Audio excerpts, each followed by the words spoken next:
you began the process you outlined in your book to help yourself figure out a more scientific, practical approach to finding love. So how did it go from that to a published book? You know what they say, there's what you think you're going to do, and then there's what really happens. Yeah. I actually did not set out ever to publish a book. All I wanted to do was solve my own problems, and I only wanted to do it for myself. And then after I'd done that, somebody who was a friend of a friend of a friend many states away asked me if I would help her. And I said, oh, you know, I'm a new professor at Cal State Fullerton. I really don't have the time to do that. And she said, well, I'll pay you a lot of money. And I said, oh, look, my calendar just opened up. So I started a consulting business on accident, and that took off. And then over the years, after I wound up divorced, actually, and then I was a single mom for a while. And when I met my husband, and we're coming up on 10 years happily married now. Congratulations. Thank you. When I met Vic, it was a running joke with all my friends, with really anybody who knew me, that the next words Duana will say will be, you know, there's a study that says, or, well, you know, research finds, or isn't it interesting? Because in science we know. And so Vic said, you know, all this stuff about dating and picking the right partner and getting over heartache. And he said, you know, it's great. And I don't know anyone who knows it but you.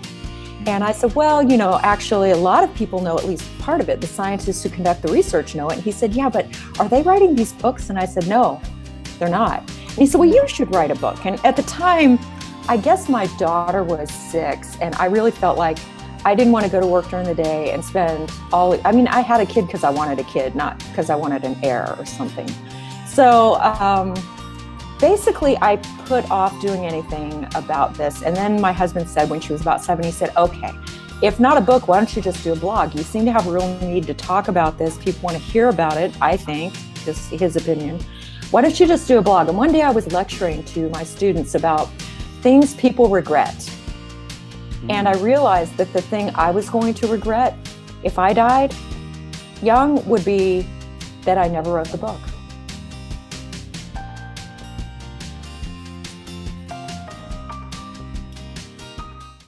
Wow.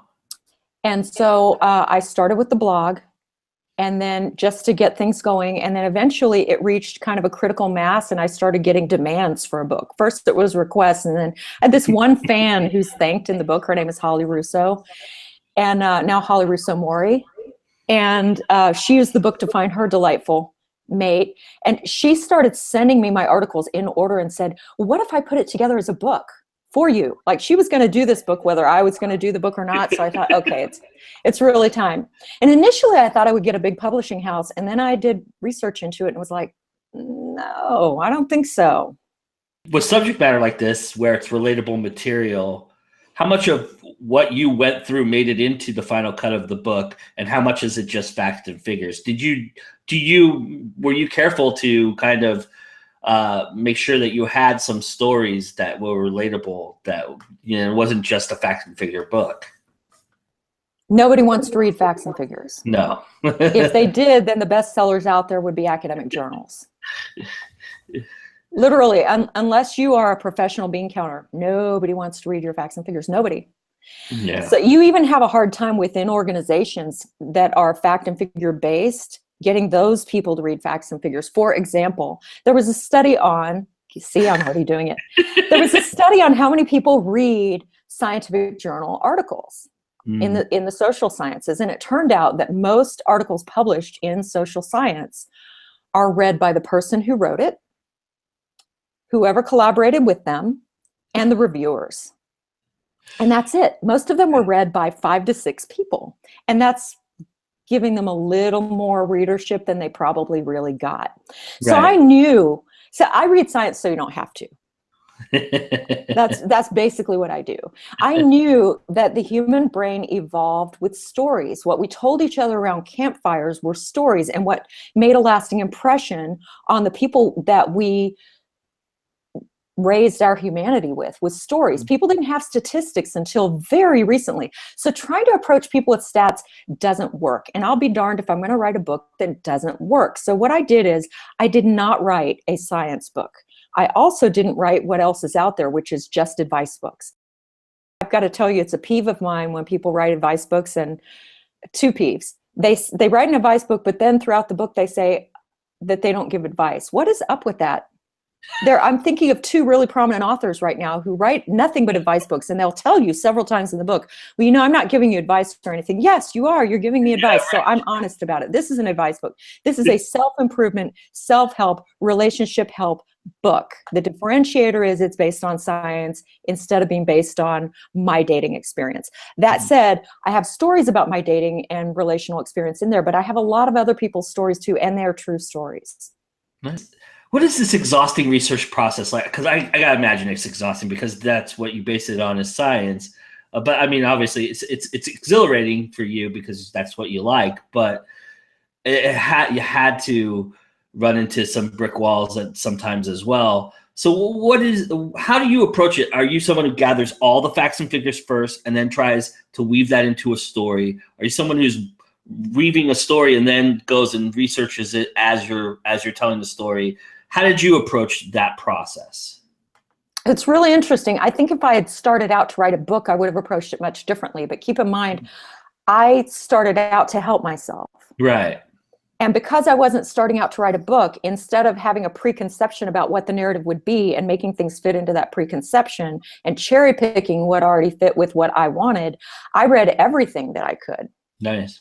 And I based my plan off of having read exhaustively and thoroughly. I didn't base it off, I have an axe to grind and I'm going to make the narrative fit that. So people have asked me how long it took me to write the book. It either took me 70 days or 15 years, depending on how you count it. I'm just curious, did you have to stop yourself sometimes and go back and refresh your brain? And I mean, obviously, if you're over a period of 15 years, you don't retain everything that you studied. So, but you had probably some good recall. But was there times when you had to do that in terms of the research process? Sure, but I only did it at the end of the book. So, there you go. First of all, I learned everything for myself, and then years later, I had that blog, and the blog became read in over 30 countries. And the blog was not based on topics that I pre-selected. It was based on questions people would send me. They would send me a question and I would go and find what science considered to be the answer. And instead of, giving them facts and figures, I would give them stories and I would make it in a really relatable format. Kind of like, it wasn't any harder to read than Dear Abby, but it was as if Dear Abby actually had scientific basis for what she was saying. And so, I don't buy the general consensus that science has to be hard to read. I think it should be very easy to read. Recently, there was an ad campaign around my book, and people who were, trying to pick which campaign was going to happen were, should we go with a fun, easy read that lets science be your guide? Because it is fun and it's easy. Or should we go with blends heart, soul, and science, so you find and keep the one? And, people like the second one better, but they both capture the truth of the matter, which is you want to make what you write really, really easy and relatable. You don't want to talk down to your audience, but you definitely want to speak. There, you know what? People who are looking for love, people who are looking for advice, they already have jobs. Yeah. And making it easy for them to read what you write is not condescending. It's acknowledging that they're giving you something really valuable when they read what you say. They're giving you their time and their attention. They're giving you for your book between 10 and 20 hours of their attention. That's a lot of attention. And so if they're going to do that, it needs to be really rewarding for them to read. It needs to be really hopeful. Your advice needs to be couched in terms that people feel like, you know what, I can do this. What was the most interesting thing you found in doing your research that maybe even surprised you? Probably the most surprising thing I found again and again and again and again was that men are more emotional than women. It really surprised me. Initially, the other most surprising thing I found was that a third to a half of my readers and actually 80% of my clients are men. So, with the relationship advice sphere, my sphere, usually the readership is almost exclusively female. And when I started to write the book, I initially, even though the blog had always been written to anyone who approached, and a third to a half of those readers were guys, I assumed that was specific to the blog. The blog format is really quite different from the book format because I only gave myself 1,000 words a week. Hmm. Whereas, the book is 70,000 words or more. Right. So, so I can explore topics in greater depth and have more stories in the book. And I just thought, guys, I don't know if they're going to connect because there are a lot more stories in the book.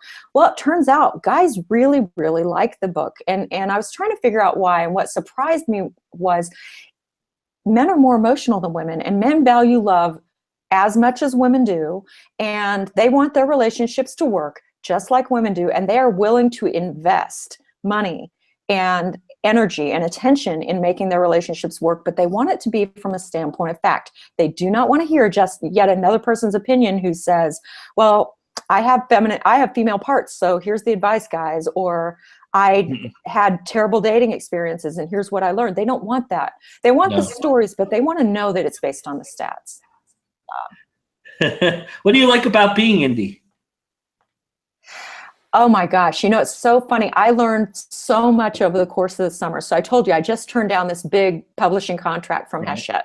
Yeah. And I had been told, even before self-publishing, there were a couple publicists who had worked with, Alan Alda and lots of really kind of A-list famous people who had said, you could get this published through a legit publishing house. Why are you creating your own label? Which my label is Love Science Media. Why are you creating your own label and putting it out yourself? And I gave a list of about 15 reasons and said, tell me I'm wrong. And these people all came back and said, again, these are people in the industry. They all came back and said, well, you're not wrong, but you'd probably sell more copies if you went with a publishing house. Then, out of the blue, an agent approached me last March and said, oh my God, I love your book. I'm using it in my own life. And I noticed that, I looked up your publisher and I noticed that you own the label. And I think we could get this in front of, the biggest names out there.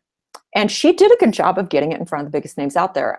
We got 99% of the way to an offer with Penguin. Oh. And the only reason they backed out was I wouldn't sell the world rights. I already owned them and was selling them. I wasn't going to part with that. So they backed out. And then Hachette, their division, Perseus, and the division of Running Press, they really wanted the book. And so they said, okay, you can keep your foreign rights. That's fine. And they made a couple other concessions. Even though I didn't sign, and even though this was like a half a year process, during which at the end, I refused to sign. I think they could not believe I didn't sign. I'm still so glad I didn't. I learned so much about what I don't like about the English language publishing process. Let me tell you, keep your foreign rights, people, because there's nothing easier than selling foreign rights. It is so easy. You get an agent, you send some copy out, they ask for you to distribute books to places that are interested. You don't have to change anything. It's easy. Yeah. That's not the way it works here. You touched upon this, that you consider it a self-help book. There's a certain stigma that goes along with being labeled self-help. Did you ever worry about that? Do you consider, you obviously don't consider it a bad word. So do you? No, but I've noticed the stigma, Joe, because you'll notice that self-help is being relabeled self-improvement. Right, sure. To kind of get away from the stigma. And I imagine self-improvement will eventually be stigmatized. Here's the thing. People who are reading my book, I'm making an assumption which has largely been borne out by the daily letters I receive from readers. And that assumption is you're hurting and you have become willing to humble yourself and seek a new approach. So a little thing like the title, the label of self-help or self-improvement is not going to stop you at that point. Look, I have been there. I was the person standing in a Barnes and Noble looking for a book just like the one I have written. I ultimately wrote this book because I don't know what I would have paid to have this information. If somebody had distilled all this for me and I hadn't had to read every study under the sun in order to do this, I don't know what I would have given for that. But I went to a Barnes and Noble and looked for it and it wasn't there. And now it is.